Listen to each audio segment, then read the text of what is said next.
Hello नमस्कार, आप सबका कंपटीशन एकेडमी के डिजिटल प्लेटफॉर्म पे हार्दिक स्वागत है। मैं शुभम शर्मा रायपुर ब्रांच से आप सबका स्वागत करता हूं। जैसे कि आप जानते हैं कि हमारी भारतीय अर्थव्यवस्था की वस्तुनिष्ठ प्रश्नों की श्रृंखला चल रही है, एमसीक्यू सीरीज चल रही है, जिसका पार्ट 3 लेके आज मैं आपके सामने उपस्थित हुआ हूं, जो कि आपके आगामी सीजीपीएससी प्रारंभिक परीक्षा एवं सीजी व्यापम के विभिन्न एग्जामों के लिए बहुत ही महत्वपूर्ण है। क्वेश्चंस के लेवल बहुत ही अच्छे हैं, आप इसको देख के अपना रिवाइज कर सकते हैं और ये रिवीजन आपके लिए रामबाण साबित हो सकता है। तो चलिए हम आज के सीरीज में आगे बढ़ते हैं और अपना पहला क्वेश्चन देखते हैं। तो पहले क्वेश्चन की अगर बात करेंगे तो देखिए, सूची 1 को सूची 2 के साथ मिलान कीजिए, नीचे दिए गए कूट में आपने उत्तर का चयन कीजिए। तो सूची 1 में दिया हुआ है, सूची 1 में देखिए कि सूची 1 में क्या दिया हुआ है। तो सूची 1 में आपका दिया हुआ है कि पंचवर्षीय योजना के बारे में बताया गया है और साथ में बताया गया है कि प्रयुक्त विकास मॉडल के बारे में बताया गया है। तो प्रयुक्त विकास मॉडल अर्थात यह है कि योजना, जो पंचवर्षीय योजना बनी, वो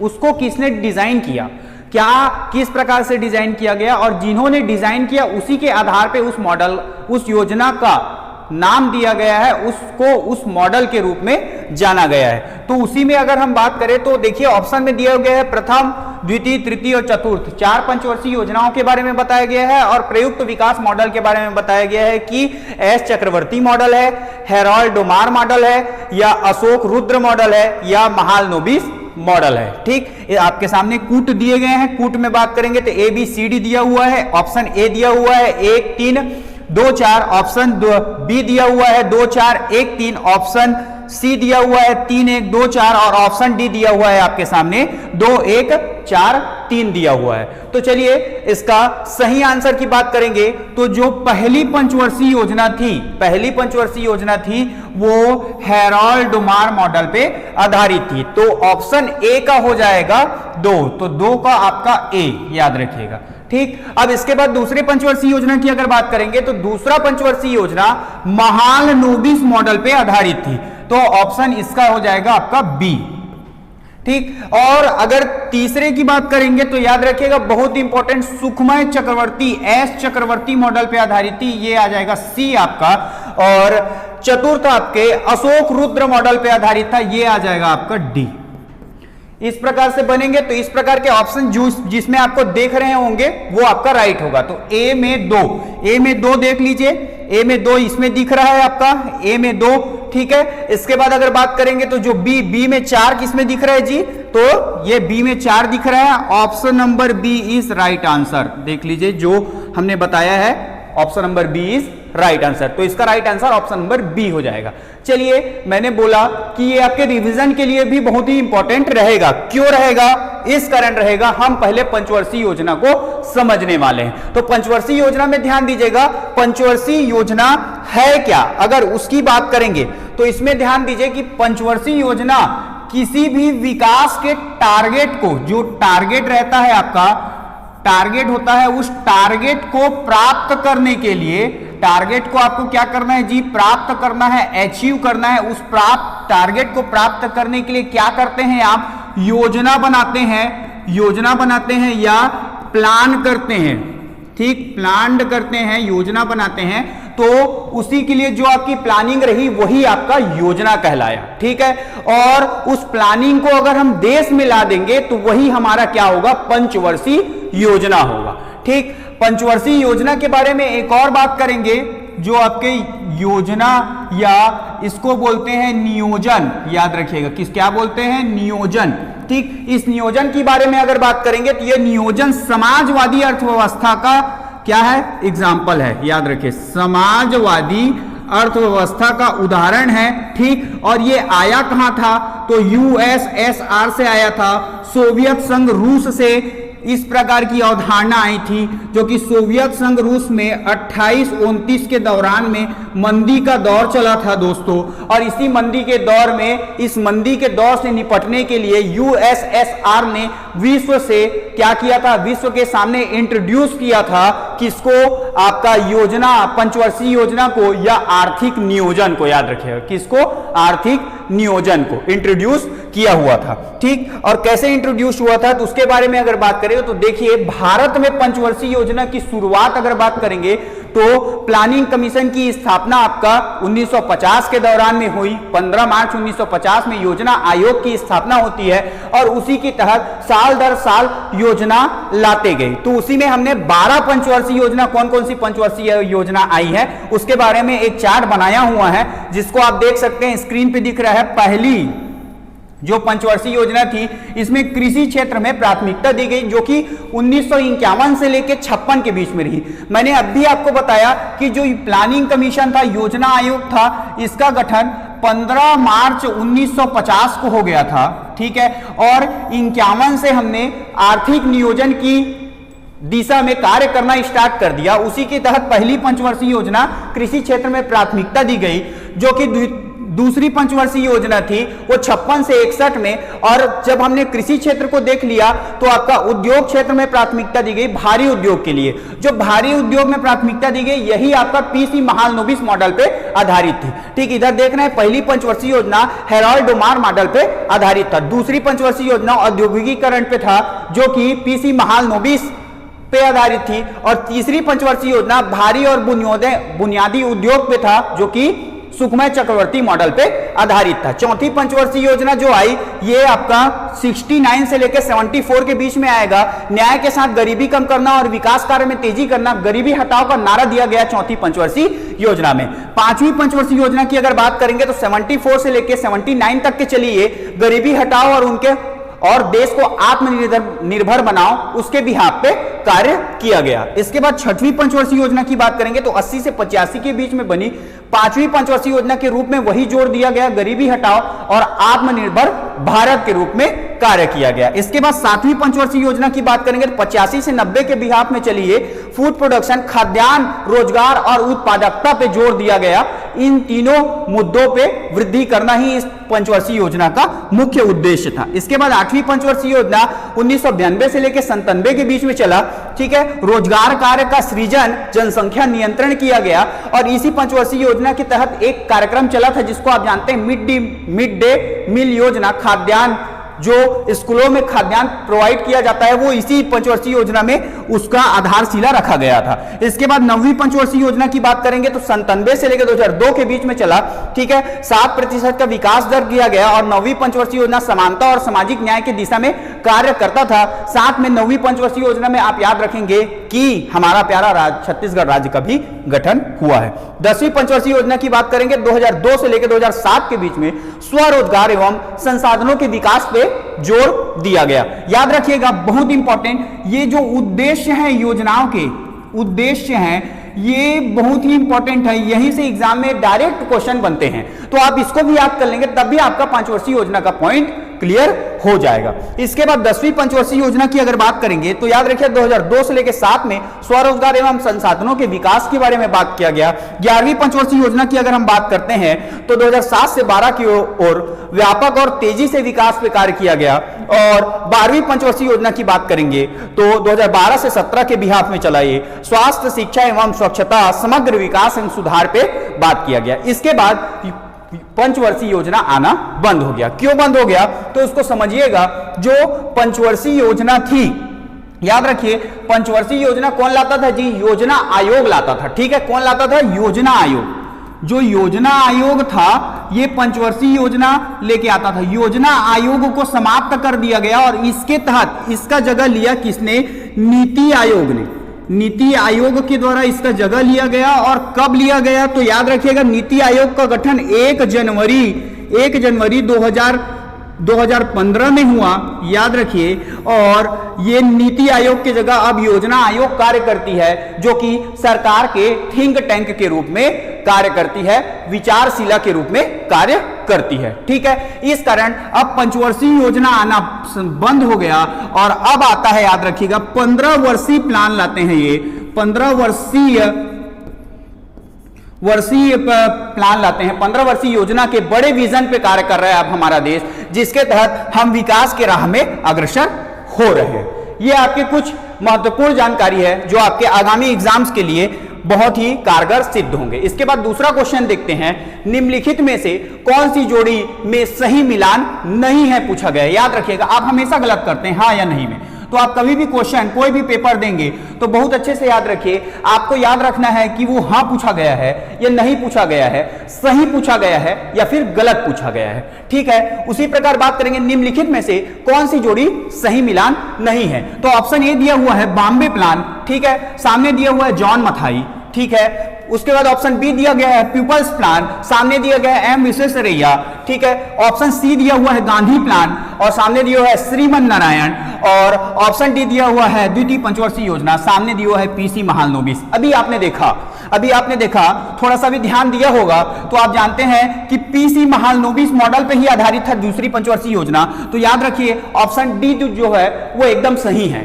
ठीक है। सही नहीं है पूछा गया है बॉम्बे प्लान जॉन मथाई एकदम सही है। याद रखिएगा, जो बॉम्बे प्लान था वो 1944 के दौरान में आया था। जो 8 उद्योगपति थे उन्होंने बॉम्बे प्लान लेके आए थे, उसमें जॉन मथाई भी शामिल थे, ठीक है। जो पीपल्स प्लान था, ये पीपल्स प्लान जो है याद रखिएगा ये बहुत गलत है। एम विश्वेश्वरैया के द्वारा पीपल्स प्लान नहीं लाया गया है, एम विश्वेश्वरैया पीपल्स प्लान में शामिल नहीं थे। तो इसका राइट आंसर आपका ऑप्शन नंबर बी आ जाएगा। पीपल्स प्लान लाया गया था आपका एम.एन. रॉय के द्वारा लाया गया था, ठीक है। एम.एन. रॉय, मानवेंद्र नाथ रॉय के द्वारा लाया जाएगा। और गांधीवादी प्लान जो था यह भी 44 के दौरान में श्रीमन नारायण अग्रवाल, पूरा नाम है इनका, श्रीमन नारायण अग्रवाल के द्वारा लाया गया था। तो जो ऑप्शन ए है, सी है, डी है, ये सही सुमेलित है, जबकि ऑप्शन बी है जो पीपल्स प्लान है एम विश्वेश्वरैया के द्वारा, ये बहुत ही गलत है, ये आपका गलत सुमेलित है। आपका राइट आंसर हो जाएगा ऑप्शन नंबर बी, ठीक है। चलिए नेक्स्ट चलते हैं, आगे क्वेश्चन की ओर देखते हैं।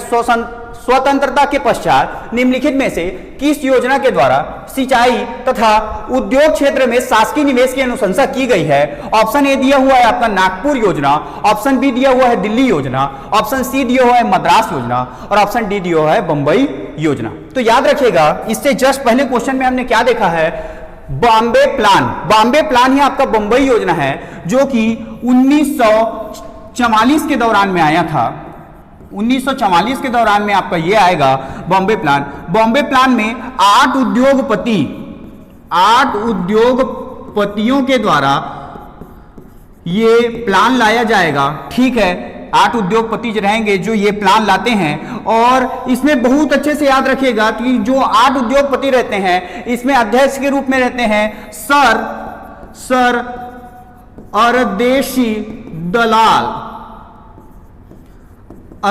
दलाल जो रहते हैं ये अध्यक्ष के रूप में रहते हैं, जो कि आपके इस योजना में मुख्यतः कार्यरत रहते हैं। और उनके साथ 8 उद्योगपति रहते हैं जिसमें जॉन मथाई भी शामिल रहते हैं। और यही बॉम्बे प्लान में क्या रहता है, इनका उद्देश्य रहता है सिंचाई तथा उद्योग क्षेत्र में शासकीय निवेश की अनुशंसा करना। ठीक है दोस्तों, इतना समझ में आया होगा। चलिए आगे चलते हैं, नेक्स्ट क्वेश्चन देखते हैं। हिंदू वृद्धि दर किस वृद्धि दर से संबंधित है। ऑप्शन ए दिया हुआ है प्रति व्यक्ति आय से, ऑप्शन बी दिया हुआ है जनसंख्या से, ऑप्शन सी दिया हुआ है राष्ट्रीय आय से, ऑप्शन डी दिया हुआ है साक्षरता से।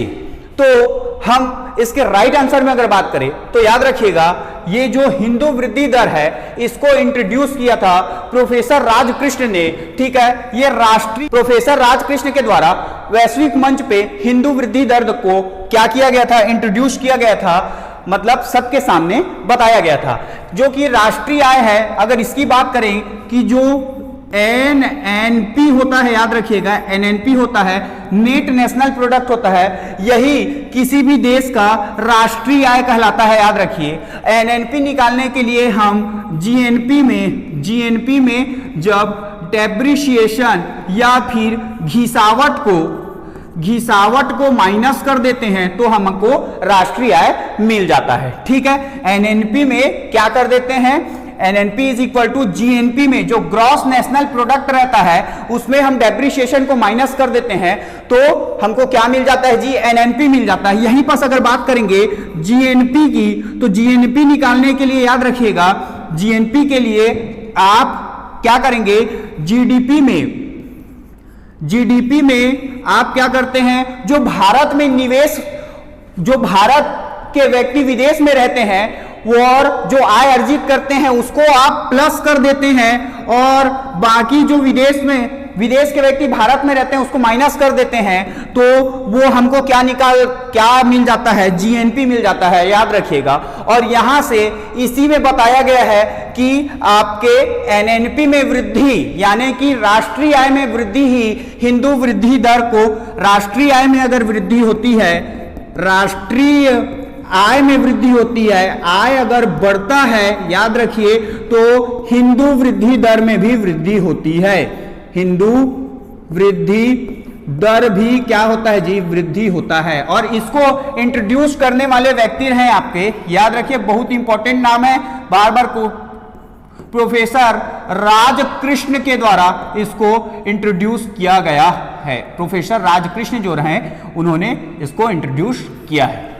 That is clear. तो देखिए इसका राइट आंसर क्या हो जाएगा आपका, हिंदू वृद्धि दर किस वृद्धि दर से संबंधित है, राष्ट्रीय आय से संबंधित है। ठीक, इसके कुछ कुछ आयाम हैं जो आपको समझ में आए होंगे। चलिए आगे चलते हैं, नेक्स्ट देखते हैं, भारत में पेट्रोल एवं डीजल की कीमतों में भारी वृद्धि का प्रमुख कारण कौन सा है? तो ऑप्शन दिए हैं आपके सामने। ऑप्शन ए दिया हुआ है वैश्विक बाजार में क्रूड तेल की कीमत में वृद्धि। ऑप्शन बी दिया हुआ है अमेरिकी डॉलर के रूप में रुपए में मूल्य में गिरावट। और ऑप्शन सी दिया हुआ है केंद्रीय एवं राज्य सरकारों के द्वारा ऊंची शुल्क लगाना। और ऑप्शन डी दिया हुआ है ईरान के क्रूड तेल के उत्पादन एवं अमेरिका की सीमा का निर्धारण। तो जहां तक मेरे को लगता है कि आप लोग को इसका सही आंसर पता होगा और आपको वो आंसर दिख रहा है। वैश्विक बाजार में जब आपके पेट्रोल और डीजल के कीमतों में वृद्धि होगी तभी तो हमारे देश में और अन्य देशों में भी क्या होगा, पेट्रोल और डीजल के कीमतों में भारी वृद्धि देखने को मिलेगी। Option number A is right answer. ठीक है, तो चलिए आगे चलते हैं, नेक्स्ट क्वेश्चन देखते हैं। भारतीय रिजर्व बैंक आरबीआई के संबंध में निम्नलिखित कथनों पे विचार कीजिए। ठीक है, ऑप्शन ए दिया हुआ है वह केंद्र सरकार का बैंकर है। ठीक है, मैं डायरेक्टली बता देता हूं ये राइट है, याद रखिए।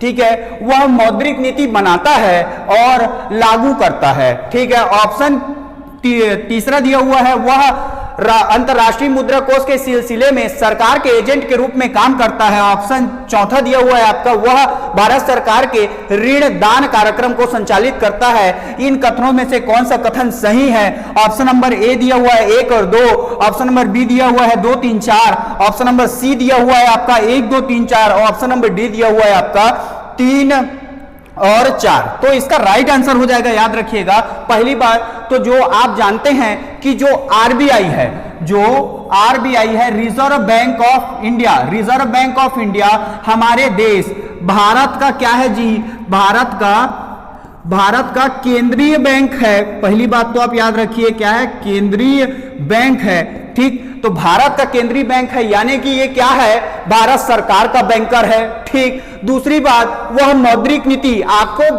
आरबीआई का मुख्य कार्य है एक क्या करना, मौद्रिक नीति बनाना। ठीक है, मौद्रिक नीति बनाना, मौद्रिक नीति के तहत ब्याज दरों को बताना, आपको वो बताता है कि कितना ब्याज दर अभी वर्तमान में है। ठीक है, तो और उसको लागू करता है क्या क्या, तो मौद्रिक नीति में क्या क्या आते हैं जी, रिपो रेट आता है, रिवर्स रिपो रेट आता है, बैंक दर आता है, एसएलआर आता है, सीएलआर आता है, बहुत सारे उसके आयाम हैं। ठीक है, साथ में वो क्या करता है, साख्य को नियंत्रण करता है, शेयर को नियंत्रण करता है, कौन क्या है, बैंक के कार्यों को नियंत्रण करता है, साथ में वो सरकार के द्वारा जो ऋण दान कार्यक्रम चलते रहता है उसको संचालित करता है। ठीक है, वह अंतरराष्ट्रीय मुद्रा कोष के मतलब हमारे भारत को विश्व के स्तर में जो मुद्रा कोष है जिसको अंतरराष्ट्रीय मुद्रा कोष के रूप में आप जानते हैं, वहां भारत का क्या करता है जी, भारत का नेतृत्व करता है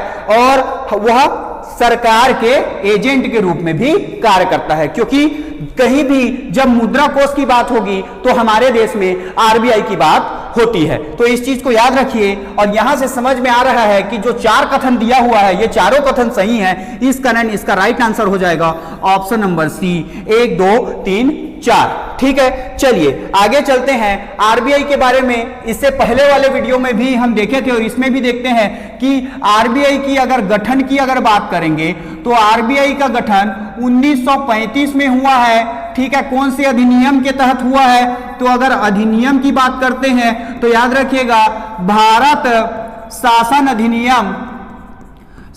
अधिनियम 1935 के तहत आरबीआई का गठन हुआ है, याद रखिए। अब यहीं पास एक चीज याद रखिएगा, आरबीआई का राष्ट्रीयकरण की अगर बात करेंगे, राष्ट्रीयकरण, और यह हमारा केंद्रीय बैंक बन गया, तो इसका राष्ट्रीयकरण 1949 में हुआ था, याद रखिएगा।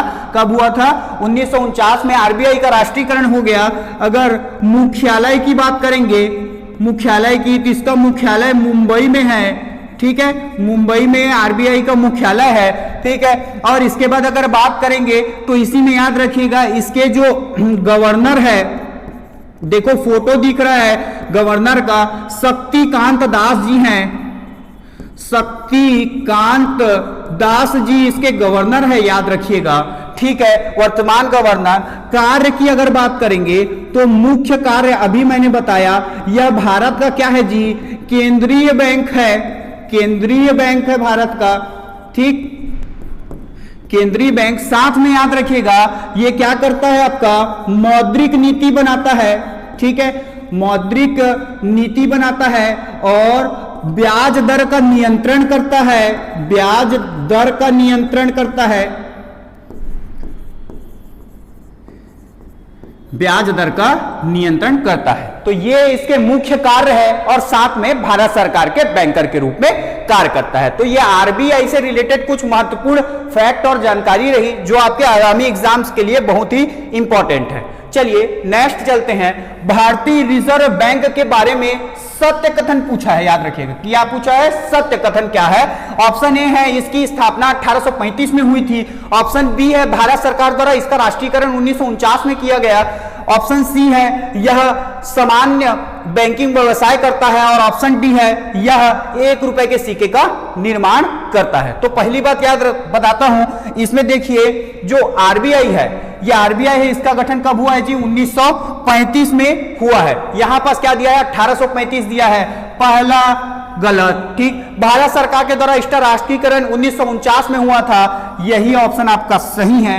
देख लीजिए जो हमने बताया कि राष्ट्रीयकरण आरबीआई का 1949 में हुआ था, तो option number B is right answer, ये आपका राइट आंसर हो जाएगा। चलिए नेक्स्ट क्वेश्चन की ओर चलते हैं। इसमें देखते हैं किसी अर्थव्यवस्था में यदि ब्याज की दर को घटाया जाता है तो क्या होगा? तो याद रखिए इसमें एक फैक्ट है, अगर आप ब्याज की जो दर है उसको आप घटा देते हैं तो याद रखिएगा जो निवेश है, जो अर्थव्यवस्था में निवेश है, ये हमेशा बढ़ता है, ठीक। और अगर ब्याज की दर बढ़ जाती है तो अर्थव्यवस्था में जो निवेश है वो घट जाती है। तो इसका राइट आंसर हो जाएगा ऑप्शन नंबर सी, अर्थव्यवस्था में निवेश व्यय बढ़ेगा, ठीक है। और बाकी दिया हुआ है उसको भी देख लेते हैं। अर्थव्यवस्था में उपभोग व्यय घटेगा, ये गलत है। सरकार के कर संग्रह बढ़ेगा, ये भी गलत है। अर्थव्यवस्था में कुल बचत बढ़ेगा, ये भी गलत है। Option number C is right answer, ठीक है। जैसे इसको याद रखिएगा, ब्याज दर घटेगा, ठीक है। क्या बोला है? ब्याज दर को घटाया जाता है, निवेश बढ़ेगा। निवेश घटेगा मतलब निवेश तब घटेगा जब ब्याज दर बढ़ेगा, ठीक। तो ये दोनों एक दूसरे के व्युत्क्रमानुपाती होते हैं, याद रखिएगा इस चीज को, ठीक। चलिए आगे चलते हैं, नेक्स्ट क्वेश्चन देखते हैं। निम्नलिखित को कालक्रमिक आधार पे विन्यास करिए। तो इसमें कुछ पॉइंट्स पहले दिए हुए हैं, उसके बाद नीचे आपका ऑप्शन दिया हुआ है। पॉइंट्स में देखते हैं, पॉइंट 1 दिया है आपका 14 प्रमुख बैंकों का राष्ट्रीयकरण, 2 दिया है एसबीआई का राष्ट्रीयकरण, 3 दिया है आरबीआई का राष्ट्रीयकरण और 4 दिया है एलआईसी का राष्ट्रीयकरण, ठीक है। और इसके बाद कूट दिए हुए हैं। ऑप्शन 1 दिया हुआ है आपका 2 3 4 1, बी दिया हुआ है आपका 2 3 4 1, सी दिया हुआ है आपका 3 4 2 1 और डी दिया हुआ है आपका 4 3 2 1, ठीक है। तो इसमें अगर बात करते हैं तो अभी आपने देखा कि जो आरबीआई है, रिजर्व बैंक ऑफ इंडिया, इसका राष्ट्रीयकरण 1949 में हुआ है, ठीक है। इसके बाद अगर बात करेंगे तो जो एसबीआई है, एसबीआई का राष्ट्रीयकरण हुआ है, ठीक है। और इसके एसबीआई का राष्ट्रीयकरण, तो एसबीआई का राष्ट्रीयकरण की बात करेंगे तो ये आपका 1955 में एसबीआई का राष्ट्रीयकरण हुआ है। और साथ में एलआईसी के राष्ट्रीयकरण की बात करेंगे तो 1956 में जो एलआईसी का राष्ट्रीयकरण हुआ है। और साथ में अगर बात करते हैं कि 14 प्रमुख बैंकों का राष्ट्रीयकरण जिनकी पूंजी, याद रखिएगा, जिनकी पूंजी 50 करोड़ या उससे अधिक थी, 50 करोड़ या उससे अधिक की जिनकी पूंजी, उनका राष्ट्रीयकरण 1969 में हुआ है। याद रखिएगा इस चीज को, ये बहुत ही इंपॉर्टेंट है, बार बार क्वेश्चन एग्जाम्स में पूछा गया है। ठीक है, तो इसके हिसाब से आप राइट आंसर देख लीजिए। ठीक है, सबसे पहले कालक्रमिक आधार पे जमाना है, 49 में 3 पहले आएगा जी। 3 किसमें दिख रहा है पहले, तो ये दोनों ऑप्शन तो सीधा सीधा कट हो जाएंगे क्योंकि इसमें 2 और 4 दिख रहे हैं, 3 पहले आएगा, 1 और 3 में से ही राइट होगा कोई ना कोई। तो 1 में 3 2 दिख रहा है, 3 के बाद क्या आएगा, 3 के बाद 2 आएगा। ये आपका option number A is right answer, that is right answer. चलिए आगे चलते हैं, नेक्स्ट क्वेश्चन देखते हैं। मुद्रास्फीति की अवधि में क्या होता है? ऑप्शंस दिए हुए हैं, मुद्रा का मूल्य बढ़ जाता है, ऑप्शन बी दिया हुआ है वस्तु की कीमतें बढ़ जाती है, ऑप्शन सी दिया हुआ है लोग खुश रहते हैं, ऑप्शन डी दिया हुआ है कम मुद्रा चलन में रहता है। तो बताइए इसका राइट आंसर क्या होगा? तो याद रखिएगा, जैसे ही मुद्रास्फीति, जो कि मुद्रास्फीति है, अगर मुद्रास्फीति बढ़ जाएगी, ठीक है, तो मुद्रास्फीति यानी कि महंगाई बढ़ जाएगी। ठीक है, क्या हो जाएगी? महंगाई बढ़ जाएगी। और महंगाई बढ़ जाएगी तो आपके जो गुड्स हैं, यानी कि जो वस्तु हैं, वस्तु की कीमत क्या हो जाएगी जी? कीमत भी, वस्तु की कीमत भी क्या हो जाएगी? बढ़ जाएगी। ठीक है, वस्तु की कीमत भी बढ़ जाएगी, तो वस्तुओं की कीमतें बढ़ जाती है। Option number B is right answer, ये आपका राइट आंसर हो जाएगा। अब याद रखिए, इसी में जब मुद्रास्फीति क्या हो जाती है? घट जाती है, यानी सामान्य स्थिति रहता है, तो वो होता है वस्तु की कीमतें भी घट जाती है। ठीक, इस चीज को ध्यान रखिएगा। चलिए आगे चलते हैं। प्रति व्यक्ति आय का सूत्र क्या है? ऑप्शन ए दिया है सकल राष्ट्रीय आय अपॉन कुल जनसंख्या, ऑप्शन बी दिया हुआ है आपका विशुद्ध राष्ट्रीय आय अपॉन कुल जनसंख्या, ऑप्शन सी दिया हुआ है सकल घरेलू उत्पाद अपॉन कुल जनसंख्या, और ऑप्शन डी दिया हुआ है विशुद्ध घरेलू उत्पाद अपॉन कुल जनसंख्या। तो याद रखिएगा, जो पीसीआई है, पर कैप्चा इनकम या प्रति व्यक्ति आय है, इसका सूत्र होता है विशुद्ध राष्ट्रीय आय, विशुद्ध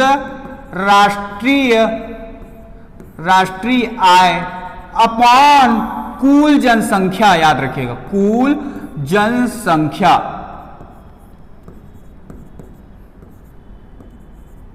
कुल जनसंख्या, याद रखिए ये होता है इसका सूत्र। तो आपके हिसाब से देख लीजिए क्या सूत्र है? विशुद्ध राष्ट्रीय आय अपॉन कुल जनसंख्या। ठीक है, तो ये दिख रहा है विशुद्ध राष्ट्रीय आय अपॉन कुल जनसंख्या, option number B is right answer, ये हो जाएगा। और इसमें समझ लीजिएगा कि विशुद्ध राष्ट्रीय आय बोले या राष्ट्रीय आय बोलो, या राष्ट्रीय आय बोलो, तो इसको अगर फॉर्मूला में लिखना है तो राष्ट्रीय आय कहां से निकालते हैं जी? एनएनपी से निकालते हैं, एनएनपी अपॉन टोटल पॉपुलेशन, ये होता है आपका पर कैप्चा इनकम का फॉर्मूला। याद रखिए इस चीज को। ठीक है, टोटल पॉपुलेशन, ठीक, कुल जनसंख्या, देश की राष्ट्रीय आय को देश की कुल जनसंख्या से डिवाइड कर दिया जाए तो हमको मिल जाता है प्रति व्यक्ति आय, एक व्यक्ति के आय को निकाल लिया जाता है। चलिए नेक्स्ट क्वेश्चन की ओर बढ़ते हैं। निम्नलिखित में से किस क्षेत्र से भारत में सकल राष्ट्रीय उत्पाद जीडीपी का सबसे बड़ा भाग प्राप्त होता है? ऐसा पूछा गया है। ऑप्शन नंबर ए है आपका कृषि तथा संबंधित क्षेत्र, ऑप्शन नंबर बी है आपका विनिर्माण बिजली एवं गैस, ऑप्शन नंबर सी है सेवा क्षेत्र से, ऑप्शन नंबर डी है रक्षा तथा लोक प्रशासन के क्षेत्र से। तो चलिए इसके लिए कुछ कॉन्सेप्ट देखते हैं और आप याद भी कर लीजिएगा। पहले हम जीडीपी में योगदान को पूछा है, तो जीडीपी की अगर बात करें, ठीक है, ग्रॉस डोमेस्टिक प्रोडक्ट की बात करें, ठीक है, सकल घरेलू उत्पाद की अगर बात करते हैं, तो याद रखिएगा जीडीपी में 3 क्षेत्र आते हैं जिसको आप जानते हैं। पहला क्षेत्र को क्या बोलते हैं जी? प्राथमिक क्षेत्र कहा जाता है, प्राथमिक क्षेत्र, या इसी को कहते हैं कृषि क्षेत्र, कृषि क्षेत्र। ठीक है, दूसरा क्षेत्र को कहते हैं द्वितीयक क्षेत्र, द्वितीयक क्षेत्र, या इसी को कहते हैं आपका उद्योग क्षेत्र। ठीक है, उद्योग क्षेत्र भी कहते हैं या औद्योगिक क्षेत्र भी कहते हैं। ठीक है, आगे की अगर बात करेंगे तो इसमें ध्यान रखिएगा। इसके बाद अगर बात करेंगे तो तीसरा होता है आपका तृतीयक क्षेत्र। तृतीयक क्षेत्र या इसको कहते हैं सेवा क्षेत्र। तृतीयक क्षेत्र या इसको क्या कहते हैं, सेवा क्षेत्र। सेवा क्षेत्र। ठीक है, अब इसके बाद बात करें भागीदारी, जीडीपी में इन क्षेत्रों की भागीदारी कितनी है, तो परसेंट वाइज अगर देखेंगे तो याद रखिएगा बहुत इंपॉर्टेंट, 21.8% भागीदारी 2022-23 के आंकड़े देख रहे हैं, लेटेस्ट आंकड़े। हम अगर भागीदारी की बात करेंगे तो 21.8% भागीदारी जीडीपी में कृषि क्षेत्र का है या प्राथमिक क्षेत्र का है। याद रखिएगा द्वितीयक क्षेत्र की बात करेंगे तो 24.2% भागीदारी द्वितीयक क्षेत्र का है जीडीपी में, और जो तृतीयक क्षेत्र है इसका भागीदारी 53.8% है, याद रखिएगा। और सर्वाधिक भागीदारी आपको जहां तक दिख रही होगी कि सेवा क्षेत्र का है। ठीक है, इसी कारण आज के बिहार में जो भारत देश की अर्थव्यवस्था है उसको तृतीयक क्षेत्र की अर्थव्यवस्था माना जाता है। याद रखिए किस बिहार में, क्योंकि जीडीपी में सर्वाधिक योगदान तृतीयक क्षेत्र का है। ठीक, तो चलिए इसका राइट आंसर क्या हो जाएगा, सेवा क्षेत्र में, क्योंकि हमको क्या पूछा गया है जी कि सबसे बड़ा भाग सकल राष्ट्रीय उत्पाद जीडीपी का सबसे बड़ा भाग प्राप्त होता है सेवा क्षेत्र से। तो option number C is right answer. ठीक है, तो चलिए आगे चलते हैं, आगे की बात करेंगे तो नेक्स्ट क्वेश्चन देखते हैं। एक ग्रामीण क्षेत्र में किस प्रकार की बेरोजगारी विद्यमान है। ठीक है, पॉइंट्स दिए हुए हैं मौसमी बेरोजगारी, दूसरा पॉइंट दिया हुआ है शिक्षित बेरोजगारी। इसके बाद नीचे ऑप्शंस दिए हुए हैं, ऑप्शन है आपका ना ही एक और ना ही दो, ऑप्शन 2 है आपका एक तथा दो दोनों, ऑप्शन 3 है केवल 2, ऑप्शन 4 है केवल 1। तो याद रखिएगा क्या पूछा है जी, ग्रामीण क्षेत्र की बात करेंगे, ग्रामीण क्षेत्र में केवल एक मौसमी बेरोजगारी पाई जाती है। और इसके बारे में कुछ हम जानकारी देख लेते हैं, कुछ कॉन्सेप्ट जान लेते हैं। तो कॉन्सेप्ट की बात करेंगे तो देखिए ग्रामीण क्षेत्र में 3 प्रकार की बेरोजगारी का उल्लेख नीचे किया गया है। कौन कौन सी, खुली बेरोजगारी, ठीक है, मौसमी बेरोजगारी और प्रच्छन्न बेरोजगारी। ठीक है, मौसमी बेरोजगारी क्या होता है जी, तो मौसमी बेरोजगारी की बात करेंगे तो याद रखिएगा गांव के कुछ किसान जहां सिंचाई सुविधा उपलब्ध नहीं है वो एक ही प्रकार के यानी कि साल के 4 महीने बस फसल लगाते हैं और उसी 4 महीने वो क्या करते हैं जी, कार्य करते हैं। ठीक है, और उसके बाद बाकी 4 महीने वो क्या, बाकी जो 8 महीने रहते हैं उसमें कार्य नहीं करते हैं। तो इस प्रकार की बेरोजगारी क्या कहलाती है, मौसमी बेरोजगारी कहलाती है। ठीक है, खुली बेरोजगारी वो होती है, ठीक है, खुली बेरोजगारी वो होती है, याद रखिएगा, जिसमें जो इंसान है, जो मजदूर है, श्रमिक है, वो कार्य करना चाहता है लेकिन उसको काम नहीं मिलता है, उसको कार्य नहीं मिलता है, वो खुली बेरोजगारी कहलाती है। और जो प्रच्छन्न बेरोजगारी है तो याद रखिए प्रच्छन्न बेरोजगारी को समझिए, ये आपका ये क्या है जी, खेत है, खेत है। ठीक है, खेत में पहले 7 लोग काम करते थे और आपका उत्पादन होता था, मान लो 20 क्विंटल होता था उत्पादन। ठीक है, और अभी के डेट में अब 14 लोग काम कर रहे हैं और अभी भी आपका उत्पादन कितना हो रहा है जी, 20 कुंटल हो रहा है। ठीक है, तो श्रमिकों की संख्या दुगनी हो गई लेकिन उत्पादन में, ठीक है, प्रोडक्शन में कोई भी वृद्धि नहीं होती है। तो उस प्रकार की छिपी हुई बेरोजगारी को प्रच्छन्न बेरोजगारी कहा जाता है, जो अधिकतर भारत में कृषि क्षेत्रों में ही या किसानों के बिहाफ में ही पाई जाती है, कृषि क्षेत्रों में। याद रखिए इस चीज को, साल देखिए दिया हुआ है। ठीक है, मौसमी बेरोजगारी ग्रामीण क्षेत्र में असिंचित भूमिहर साल केवल एक बार फसल पैदा करती है। ठीक है, साल में 3 से 8 महीने हमारे किसान क्या रहते हैं जी, बेरोजगार रहते हैं। आपके क्वेश्चन का राइट आंसर हो जाएगा केवल एक, मौसमी बेरोजगारी ग्रामीण क्षेत्रों में पाई जाती है। ठीक है, तो चलिए हम नेक्स्ट चलते हैं, अपने अगले क्वेश्चंस की ओर बढ़ते हैं। वैश्वीकरण हमें खालिस्तान प्रदान नहीं करता है पूछा है, क्या पूछा है, नहीं करता है पूछा है। वैश्वीकरण हमें खालिस्तान प्रदान नहीं करता है। वैश्वीकरण यानी कि याद रखिए हमारा जो भारत है वो विश्व से जुड़ा, कब जुड़ा जी, 1991 में जुड़ा। ठीक है, कब जुड़ा?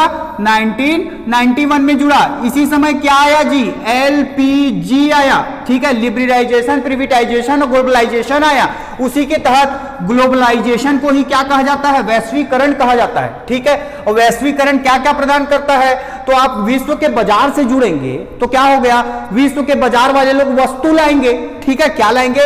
आपके यहाँ वस्तु आ रही है विश्व के बाजार से, चीन से वस्तु आ रही है, जापान से आ रही है, जर्मनी से आ रही है, ठीक है। तो जो भारतीय लोग हैं वो भारत में बने वस्तु के साथ में चीन के वस्तु भी खरीद सकते हैं और जापान के वस्तु भी खरीद सकते हैं और साथ में जर्मनी के वस्तु भी खरीद सकते हैं। तो सेकंड ऑप्शन क्या बोलता है? वस्तुओं का विकल्प। तो दैट इज राइट, हमको वैश्विक बाजार से जुड़ने से वस्तुओं में विकल्प मिला, हमारे पास विकल्प रहा कि हम कहीं भी का वस्तु खरीद सकते हैं, ठीक है। इसके बाद अगर बात करेंगे तो बाजारों का एकीकरण। हाँ, हम विश्व के बाजार से जुड़े तो आज हमारे चीन के बाजार में भी उन्हीं वस्तुओं का रेट वही है जो आपके भारत के बाजार में है। तो बाजार का एकीकरण हुआ, हम विश्व के बाजार से क्या हो गए? इंट्रोड्यूस हो गए। ये भी सही है, ये भी प्रदान करता है। और देशों का परस्पर संबंध, हाँ, हम विश्व से जुड़ेंगे। आज नरेंद्र मोदी जी जा रहे हैं बाकी देश, वो वहां जाके क्या कर रहे हैं? आपका व्यापारिक संबंध स्थापित कर रहे हैं, वहां के वस्तु, वहां की टेक्नोलॉजी को इंडिया में ला के इंट्रोड्यूस कर रहे हैं, इंडिया वाले को बता रहे हैं। तो हम देशों से परस्पर संबंध बस आ गए भी स्थापित हुआ। साथ में याद रखिए हमारे यहां क्या नहीं मिला जी वैश्वीकरण से? आर्थिक समानता, क्योंकि हमारा देश क्या है? विकासशील है, ठीक है। और जबकि हम वैश्वीकरण के बिहाफ में क्या किए जी? विश्व के विकसित देशों से भी जुड़े। तो विकसित जो देश हैं उनका आर्थिक स्थिति हमारे देश के बिहाफ में अच्छी है, इस कारण अर्थ यानी कि धन के बिहाफ में समानता नहीं मिली, आर्थिक समता नहीं मिला हमको। Option number A is right answer, याद रखिएगा, ठीक। इसके बाद नेक्स्ट क्वेश्चन देखते हैं। उद्योग जिसके लिए छोटे पूंजी आधार की आवश्यकता होती है कहलाता है। बहुत सरल क्वेश्चन है, ऑप्शंस देख लेते हैं। ऑप्शन दिया है बड़े पैमाने का उद्योग, ऑप्शन 2 दिया है लघु उद्योग, ऑप्शन 3 दिया है सार्वजनिक क्षेत्र का उद्योग, ऑप्शन 4 दिया है आपका निजी क्षेत्र का उद्योग। तो जिसमें छोटे पूंजी यानी कि 50 से 100 करोड़ तक के अगर बात करेंगे तो वो आपके लघु उद्योग कहलाते हैं। Option number 2 is right answer, ठीक है। इसके बाद फिर नेक्स्ट चलते हैं, ठीक। स्वर्ण क्रांति किससे संबंधित है? याद रखिएगा, बहुत इंपॉर्टेंट, मोस्ट आईएमपी क्वेश्चन है, ठीक है। एसएससी रेलवे के एग्जाम्स में ऐसे क्वेश्चन पूछे जाते हैं। डायरेक्ट क्रांति को पूछ दिया जाता है जी कि क्या क्या आएगा? स्वर्ण क्रांति किससे संबंधित है? ऑप्शंस दिए हुए हैं कीमती खनिज से, ऑप्शन 2 दिया हुआ है दलहन से, ऑप्शन 3 दिया हुआ है जूट से, ऑप्शन 4 दिया हुआ है बागवानी और शहद से। चलिए बताइए इसका राइट आंसर क्या होगा? तो इसका राइट आंसर हो जाएगा ऑप्शन नंबर 4। याद रखिएगा स्वर्ण क्रांति जो है वो बागवानी और शहद से संबंधित है, ठीक है।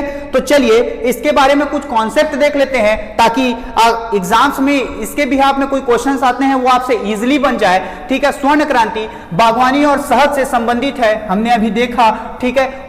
यह 1991 में शुरू हुआ था, 2003 तक चला था, ठीक है। स्वर्ण क्रांति के जनक, ठीक है, निरपक टूतज हैं, याद रखिएगा, बहुत आईएमपी है, कई बार पूछा गया है, ठीक है, सेंट्रल गवर्नमेंट के एग्जाम में। गोल्डन फाइबर क्रांति जूट उत्पादन से संबंधित है। कौन कौन सी क्रांति कौन कौन से उत्पादन से संबंधित है? तो देखिए, भूरी क्रांति चमड़ा और कोको उत्पादन से, हरित क्रांति कृषि उत्पादन से, ग्रे क्रांति उर्वरक से, ठीक है, गुलाबी क्रांति प्याज और झींगा से, लाल क्रांति जो है ये मांस टमाटर उत्पादन से, गोल क्रांति जो है वो आलू उत्पादन से, ठीक है, रजत फाइबर क्रांति कपास उत्पादन से संबंधित है, ठीक है, रजत क्रांति अंडा उत्पादन से संबंधित है, श्वेत क्रांति जो है ये आपका डेयरी दूध उत्पादन से संबंधित है, पीली क्रांति जो है वो तेल बीज उत्पादन से संबंधित है, नीली क्रांति जो है ये मछली उत्पादन से संबंधित है, और काली क्रांति जो है ये पेट्रोलियम उत्पादन से संबंधित है। तो ऐसे क्रांति जो कि डायरेक्ट यहां से क्वेश्चंस आपके बन सकते हैं, डायरेक्ट कि आपको पूछ दिया जाएगा कि गुलाबी क्रांति किससे संबंधित है, आपको पता नहीं रहेगा, प्याज और झींगा से संबंधित है, आप यहां से इसको रिवाइज कर सकते हैं, याद कर सकते हैं, ठीक है। और जो कि स्वर्ण क्रांति है ये बागवानी और शहद से संबंधित है। ये आपका मोस्ट आईएमपी क्वेश्चंस है, याद रखिएगा। ये आपके आगामी एग्जाम, जो मंडी का एग्जाम होने वाला है, कॉमर्स वाले लोग जो एग्जाम डाले हैं वहां के एग्जाम में भारतीय कृषि का एक टॉपिक है। भारतीय कृषि में क्रांति बहुत इंपॉर्टेंट है और यहां से क्वेश्चंस बनते हैं, क्योंकि जो क्रांति है ये कृषि के ही टॉपिक्स हैं। चलिए नेक्स्ट क्वेश्चन की ओर बढ़ते हैं। भारत के संविधान में पंचवर्षीय योजना की अवधारणा खालिस्तान से ली गई है, ठीक है। ऑप्शंस दिए हुए हैं रूस से, इंग्लैंड से, संयुक्त राज्य अमेरिका से, जर्मनी से। तो इसका आंसर मैं पहले दे चुका हूं। जो रूस है जिसको पहले क्या बोलते थे, यूएसएसआर बोला जाता है था। इसमें क्या हुआ, यहां मंदी का दौर स्टार्ट हुआ था 28-29 के भी हाथ में, याद रखिएगा।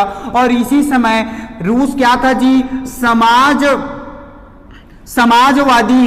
समाजवादी अर्थव्यवस्था वाला देश है रूस, समाजवादी अर्थव्यवस्था वाला देश है, ठीक है। और समाजवादी अर्थव्यवस्था के बिहाफ में ही मैंने बताया था कि जो रूस है इसने ही भारत को पंचवर्षीय योजना और पूरे विश्व को विकास के दौर के लिए पंचवर्षीय योजना से इंट्रोड्यूस किया था, ठीक है। तो इसका राइट आंसर क्या हो जाएगा, ऑप्शन नंबर ए, रूस, ठीक है। समझ में आया आपको?